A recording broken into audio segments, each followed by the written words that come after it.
Boa noite. Dando continuação às nossas aulas de História Eclesiástica, nós vamos falar agora um pouquinho sobre o final do segundo século e também entrando no terceiro século, antes de passarmos para o quarto século, onde nós veremos mais especificamente a questão de Constantino e também as influências que Constantino trouxe sobre a igreja.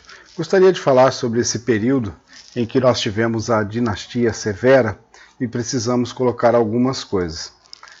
Primeiramente, nós tivemos a questão de Sétimo Severo governando o Império Romano, e sobre a sua gestão nós tivemos algumas perseguições e alguns fatos importantes de grande relevância para entendermos o contexto, até mesmo da nossa sociedade hoje, em relação a questões eclesiásticas. Nesse período nós temos Zeferino sendo o bispo de Roma e competindo com ele Natálio, como nós já explicamos em aula anterior, o levante dele, em que ele se tornou um papa governando junto com Zeferino, e também toda a complexidade do que estava envolvido ali. Com o Sétimo Severo, nós tivemos o martírio dos alexandrinos. Leônidas, pai de Orígenes, foi martirizado nesse período. Tivemos a fuga de Clemente de Alexandria em 202, para não morrer sobre a perseguição de Sétimo Severo. Em 203, nós tivemos o martírio de Perpétua e Felicidade de mais 5 jovens que a acompanhavam. Mais especificamente, podemos falar de Saturnino, Sevocato e Secúndulo. Sétimo Severo, devido às diversas insurreições no Império, e em específico nos exércitos, baixou um decreto político-religioso que tinha como propósito unir todos sob um único culto, o culto do Sol Invicto. O Sol Invicto foi uma continuidade das festividades da Saturnália, que era uma festa em celebração a Saturno, e essa festa ela acontecia de 17 a 24 de dezembro, que tinha como ponto alto o dia 24, que marcava o início do solstício de inverno, sendo, portanto, o dia mais curto do ano, isso no hemisfério norte. E no hemisfério sul, ele seria o dia mais longo. Nascendo assim, após esse período do dia mais curto, um novo sol. Em 273, o imperador Aureliano, ele estabeleceu o dia 25 de dezembro como o dia do nascimento do filho do Deus Sol. Assim como o sol do dia 25 representava um novo sol, um novo período, mais para frente, com Aureliano, eles colocam essa ideia, então, do nascimento do filho do Deus Sol, chamado de Natalis Solis Invicti. E esse Deus Sol, esse menino, filho do Deus Sol, ele seria Mitra. Esse Mitra, ele é uma referência ao deus dos persas, o Mazda. Mitra teria recebido a visita também de magos que teriam lhe presenteado com ouro, incenso e mirra, um análogo muito próximo ao nascimento de Cristo. Por que isso? Porque Sétimo Severo ele não queria pleitear ou brigar contra as religiões, mas a pretensão dele era unir todas essas religiões, provocando assim um sincretismo religioso, unindo todos sobre essa única religião ao Sol Invicto. E essa religião ela acabou se tornando muito forte dentro das próprias fileiras dos exércitos. Mitra era um deus muito cultuado pelos militares. Mitra também ele ganhou o status de mediador entre Deus e homens.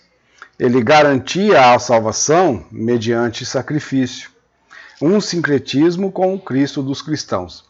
Então, o Sétimo Severo, em vez de querer perseguir o cristianismo, de perseguir outras religiões do Império, ele tenta, então, criar esse sincretismo, dando situações ou características a esse culto ao Sol Invicto bem parecidas com aquelas que existiam em outros cultos. Tanto que na Saturnália também era celebrado no dia 25 o deus Apolo e também o deus Baal. Com isso, eles conseguiam abranger uma grande parcela de pessoas do Império. Foi incorporado também a liturgia do culto ao deus Mitra no culto cristão. Então, de uma certa forma, acabou se incorporando no culto mitriático, né, algumas características da liturgia do culto cristão. Seria a questão dos batismos, a questão da prática da comunhão e a questão dos sacerdotes. Coincidentemente ou não, ou talvez até propositalmente, são 12 os apóstolos. O número de constelações existentes são 12. E no ano 7 a.C., houve a conjunção de Júpiter e Saturno, que deu a aparência de uma grande estrela, a de Belém. Então, uma simetria muito parelha à de Cristo. Com isso, se tornou muito fácil um sincretismo entre os ritos do paganismo com o cristianismo, e vice-versa. A pretensão era realmente trazer o cristianismo para dentro do mitriatrismo. E o inverso também acabou por acontecer, onde várias influências do culto a Mitra acabou sendo também incorporada pelo culto cristão. Depois do Edito de Milão por Constantino, o dia de aniversário de Mitra acabou sendo substituído pelo aniversário do Cristo. Por que isso? Se você fosse pegar e mudar a data do aniversário do deus Mitra, ficaria muito mais complicado e haveria uma dificuldade de aceitação das pessoas dentro do Império para assumirem uma nova data de aniversário. Então era muito mais fácil migrar o nascimento de Cristo para esse aniversário do deus pagão, substituindo o deus pagão.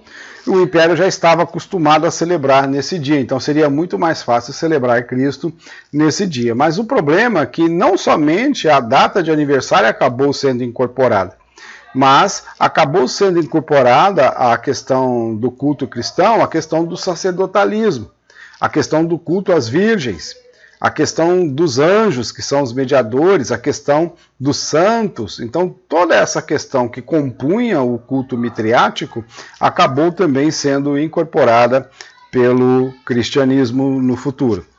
O objetivo de Severo, então, era unir todas as religiões e unificar principalmente os ensinos filosóficos, para que não houvesse tanta divergência dentro do Império. As únicas duas religiões que não se submeteram a esse sincretismo foram os judeus e os cristãos. Com isso, recusou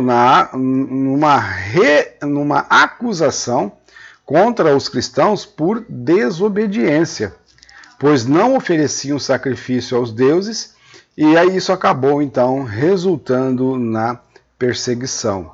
Então veja bem, Sétimo Severo também estava tomando o cuidado de não perseguir os cristãos somente pelo fato deles serem cristãos. A exemplo de outros imperadores, ele acaba perseguindo os cristãos porque eles acabaram por desobedecer uma ordem imperial. Não era por causa da sua religião especificamente. Então é nesse período de Sétimo Severo que nós vamos ter o martírio de Perpétua e Felicidade. Perpétua estava amamentando e quando ela foi presa e seguiu com ela para a prisão 2 escravos, Felicidade e Revocato. Então, Felicidade era uma escrava, era uma serva de Perpétua. E mais 2 jovens, Saturnino e Secúndulo. Muitos tentaram fazer com que Perpétua viesse a negar a sua fé por causa do fato dela ter uma criança em tenra idade, um recém-nascido.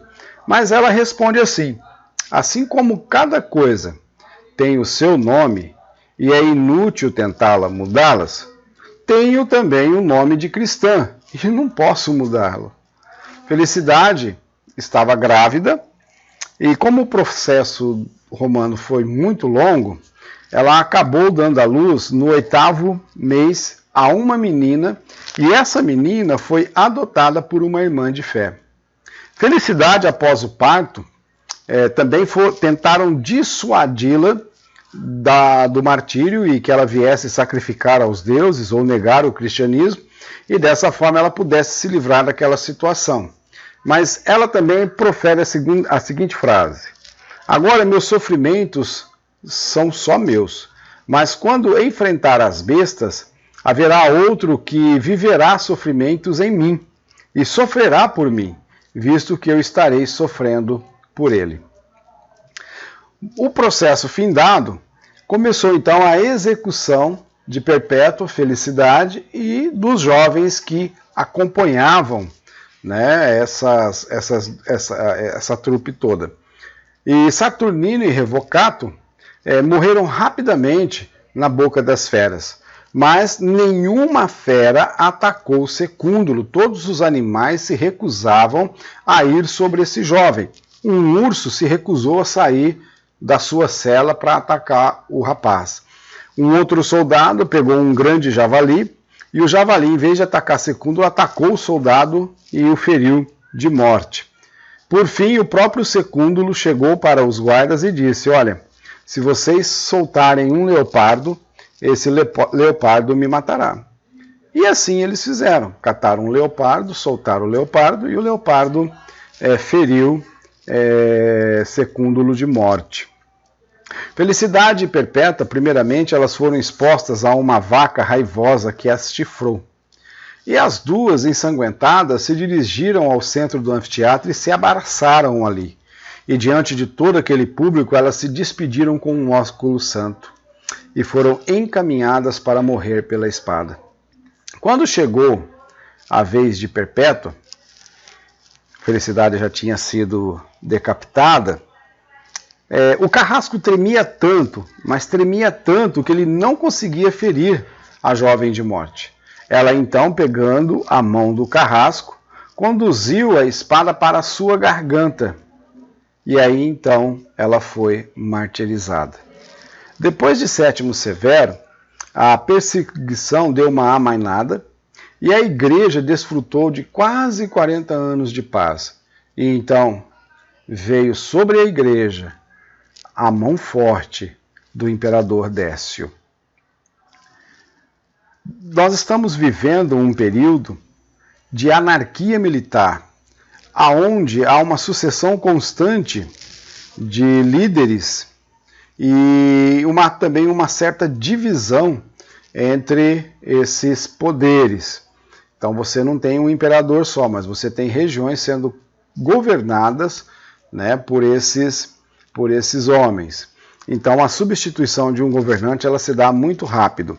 Décio ele vai governar de 249 a 251 e nesse período nós vamos ter como bispo de Roma Fabiano de 236 a 250, Cornélio de 251 a 253 e nós vamos ter Novaciano, e vamos falar um pouco sobre o cisma novaciano, de 258, e ele como um antipapa.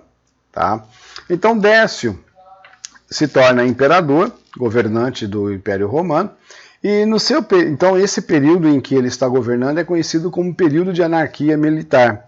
Décio não queria, a exemplo de outros governantes, criar um monte de mártire. Por quê? Porque se ele fizesse assim, como foi no passado, seria complicado, pois cada cristão que era morto, por terem um comportamento exemplar, tanto de vida como também na própria morte, muitos outros acabavam por se converter.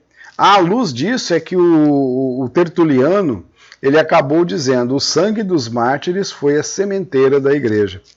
Assim, Trajano Décio queria que os cristãos fossem traidores do império e que eles acabassem não sendo vistos com simpatia pelo povo. Para isso, ele criou um certificado, e todo o cidadão do império que sacrificasse aos ídolos eram considerados patriotas e recebiam esse tal certificado. Os que não fizessem o sacrifício aos ídolos, eles seriam considerados traidores do império. E com isso justificaria que fossem castigados pela sua falta de patriotismo. Diante disso, Décio ele não queria que os cristãos fossem mortos, mas que eles fossem castigados e fossem presos. As mortes, então, elas não aconteciam. Os cristãos eram presos e torturados para que negassem a fé. Agora, como eles eram presos pelo governo romano e acabavam por não morrer, criou-se uma nova classe de cristãos dentro, né, da igreja, os confessores. Não morriam, mas eles mantinham-se firmes na sua fé, na manifestação pública da sua fé, não negavam a Cristo. E esses confessores acabaram por gozarem ou adquirirem uma grande autoridade diante das igrejas. Essa perseguição ela teve uma breve duração e acabou por gerar esse grande problema para a igreja.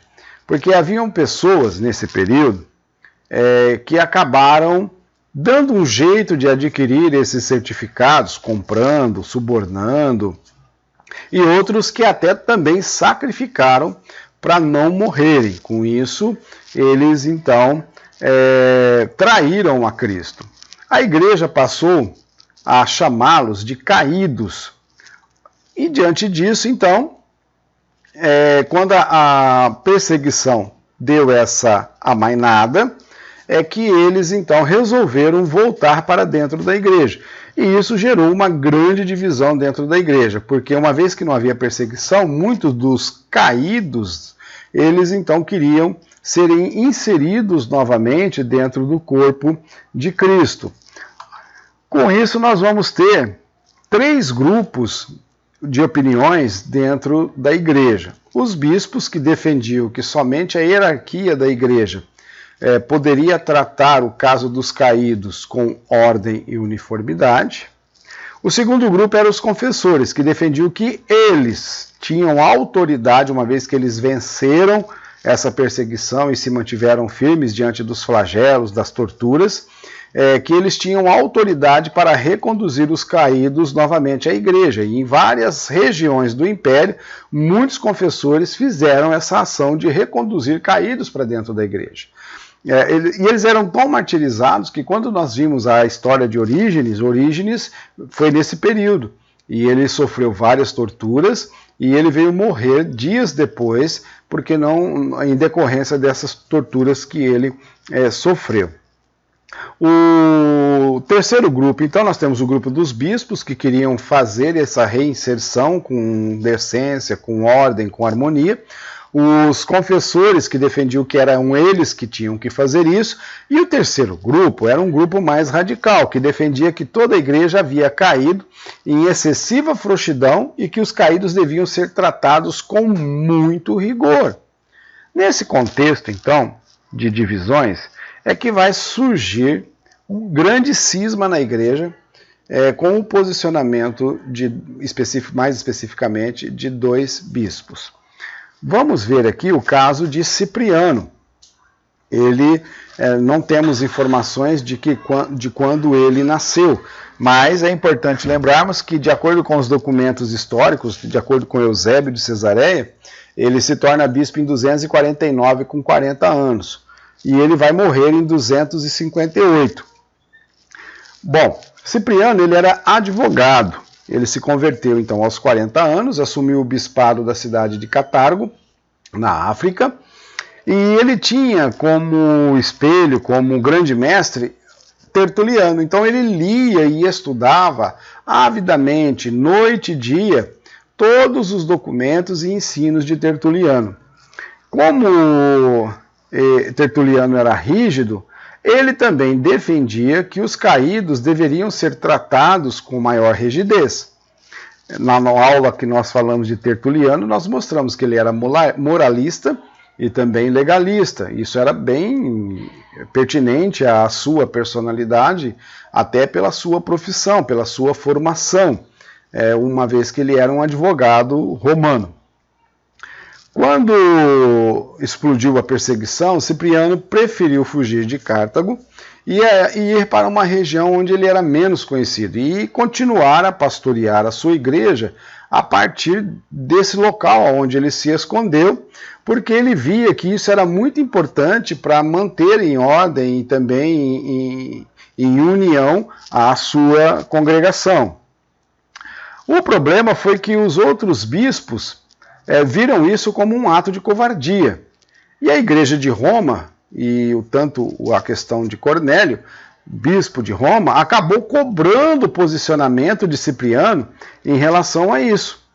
Outro problema, embora ele estivesse sendo cobrado por isso, o outro problema foi que muitos confessores que tinham problema com Cipriano se uniram a esses outros bispos que estavam julgando e condenando a atitude de Cipriano, acabaram por também se opor a Cipriano. Bom, os confessores da região de Cartago, eles queriam que os caídos fossem admitidos imediatamente na igreja pós-arrependimento. Cipriano não concordava com isso. Cipriano ele cria que tinha que ser muito mais rigoroso nessa demonstração de arrependimento. Uma vez que eles não tinham sido fiéis, pareciam que poderiam se afrouxar novamente. E os confessores continuavam a impor o seu posicionamento, porque uma vez que eles venceram as torturas, os flagelos que os romanos impuseram a eles, eles tinham autoridade para exigir que os caídos fossem aceitos imediatamente após arrependimento. Bom, como eu estava dizendo, os outros bispos que tinham diferenças com Cipriano e também esses confessores acabaram montando uma coligação para se opor a Cipriano. Com isso, houve um grande cisma, uma grande divisão dentro da igreja, principalmente na igreja de Cartago e também nas igrejas circunvizinhas dessa região. Cipriano, então, ele vai convocar um sínodo, ou seja, uma assembleia de bispos, juntamente com Cornélio, o Papa de Roma, para tentar trazer uma solução para essa questão, porque um dos pontos que Cipriano sempre defendeu e sempre procurou defender em seus documentos é a união da igreja, que a igreja tinha que ser unida, que todos os assuntos deviam ser tratados e trazer um posicionamento como uma via de regra para que a igreja seguisse aquilo. Então eles decidiram o seguinte: primeiro, que aqueles irmãos que haviam comprado ou haviam adquirido certificados de sacrifício sem sacrificar aos ídolos, deveriam ser admitidos imediatamente se mostrassem arrependimento. Ok. O segundo, os que haviam sacrificado deveriam ser readmitidos somente no leito de morte, ou caso houvesse uma outra perseguição, eles pudessem mostrar o seu arrependimento através do martírio ou do suportar das torturas que os romanos iriam trazer. O terceiro grupo, aqueles líderes da igreja, como bispos, diáconos, anciões, presbíteros, que houvessem sacrificados, eles seriam imediatamente depostos dos seus cargos. Não teriam direito de ter autoridade sobre a igreja. E encaixavam-se nas duas condições anteriores. Então, após esse posicionamento, acabou as disputas dentro da igreja. Acabou essa divisão de opiniões, na maior parte. Mas a celeuma ainda continuou por muitos anos. Cipriano, então, como ex-advogado e fiel seguidor dos ensinos de Tertuliano, ele defendia que não podia aceitar com facilidade os caídos, pois a igreja é santa e não pode fazer parte dela idólatras e apóstatas. Precisa haver uma regeneração de vida. Então, Cipriano, ele lutava e ele defendia e também ensinava essa santidade do corpo de Cristo, mesmo diante da perseguição. Então, mesmo se uma pessoa sofresse perigo de morte ou os seus, isso não justificaria ele praticar idolatria ou virar as costas para o nosso Deus Jesus. Para ele, então, a igreja sendo o corpo de Cristo, também não há outra maneira do homem poder se salvar a não ser pela a igreja. Então olha o que ele está dizendo. Isso é uma fala dele. Fora dela não há salvação. Ninguém que tenha a igreja por mãe pode ter Deus por pai. Aqui surge aquela ideia que vai ser usada mais para frente, séculos mais para frente, de que não há um outro meio de se salvar a não ser pela Santa Mãe Igreja. Lembrando que as doutrinas do catolicismo apostólico romano, elas são formuladas de 3 formas. Primeira, sobre a patrística, o que esses pais da igreja disseram e entenderam das escrituras. Segundo, pelos cardeais, por aquilo que é definido de doutrina pelos cardeais, e por as encíclicas papais. Aquilo que o Papa coloca e define, aquilo tem peso de escritura e norteia a prática da igreja. Bom, diante disso, nós entendemos agora da onde que vem essa questão de que somente pela Igreja Católica se tem salvação. Aqui nós estamos vendo a fase embrionária. Isso aqui não é Igreja Católica, isso aqui é Igreja Antiga. Daqui a pouco nós vamos ver a questão do Concílio de Nicéia, e ali sim nós vamos ter a divisão, onde surgem os católicos e surgem os arianos. Esses conceitos de Cipriano, então, eles acabaram por contribuir para um entendimento que fora da igreja não há salvação e que por ela também é que se vem a salvação. A própria igreja acaba depois, no futuro, se tornando um artigo de fé, assim como os sacramentos que já falamos também se tornarão um artigo de fé. Portanto, quem não está ligado à igreja é um apóstata, é um idólatra. Seja qual for a expressão religiosa que você venha a aderir, você é considerado um traidor da igreja e um idólatra. Portanto, Cipriano acabou por ser denunciado em 258 sob o governo de Valeriano.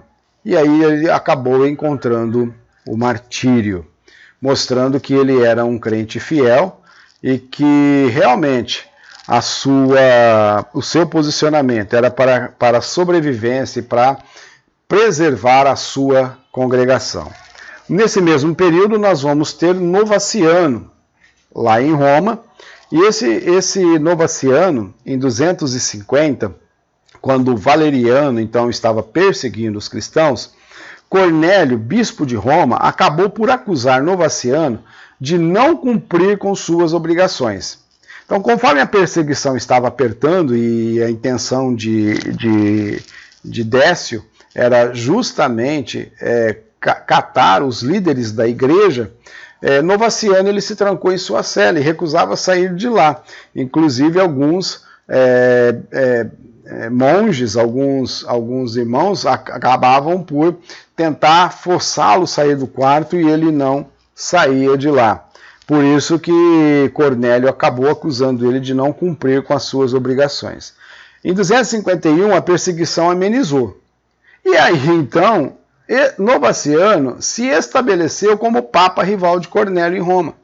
Para isso, ele usou da estratégia de escrever diversas cartas a vários líderes da igreja para que apoiassem o seu papado. A controvérsia era em razão de Cornélio aceitar na igreja os caídos que haviam cometido essa traição, essa apostasia, e não estava havendo um rigor para com eles. Então aqui era o sujo falando do mal lavado. Ele covardemente se escondia no quarto, e agora ele veio cobrar um posicionamento de Cornélio, que Cornélio não estava aceitando que Cornélio estava aceitando de uma maneira muito fácil aqueles que haviam cometido apostasia e idolatria. E ele mesmo havia tido essa frouxidão, essa covardia lá atrás.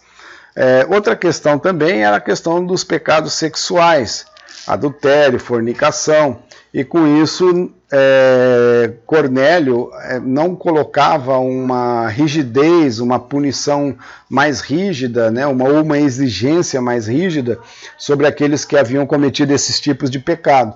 E com isso, Novaciano, então, escreveu várias séries de cartas a vários bispos da região, e colocando o seu posicionamento e influenciando esses líderes a estarem aceitando os seus posicionamentos. Chegou ao ponto de Novaciano conseguir colocar pessoas chegadas a ele como bispos substitutos nessas igrejas. E com isso, então, Papa Cornélio acaba convocando um concílio de 60 bispos, e esses 60 bispos, então, acabam por excomungar a Novaciano.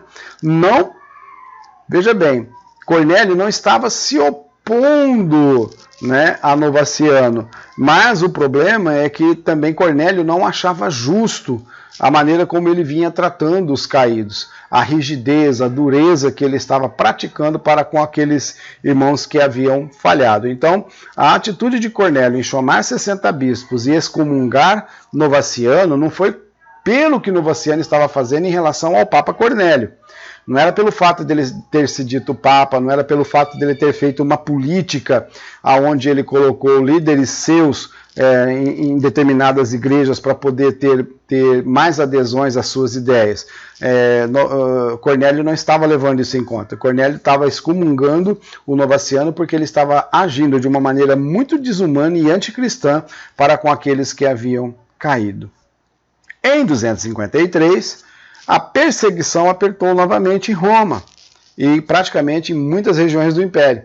E o que o nosso Novaciano, que escondia no quarto, fez? Ele fugiu de Roma. E segundo consta, em 1930, em São Lourenço, foi encontrado uma sepultura, e nessa sepultura estava escrito Novatiano Martiri.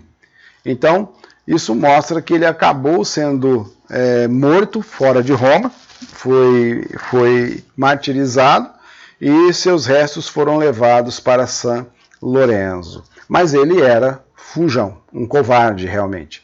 Todos esses fatos mostram a preocupação da igreja com os batizados e que acabam por cometer algum tipo de pecado. Desta preocupação, como eu já falei quando nós conversamos a respeito de Tertuliano, é que vai surgir o sistema penitencial. Esse sistema é que acabou por ser a essência da própria reforma protestante. Na próxima aula nós continuaremos analisando esse fim desse período do terceiro século e já entrando aí praticamente no quarto século sob o governo de Constantino. Deus abençoe a todos vocês, uma boa noite.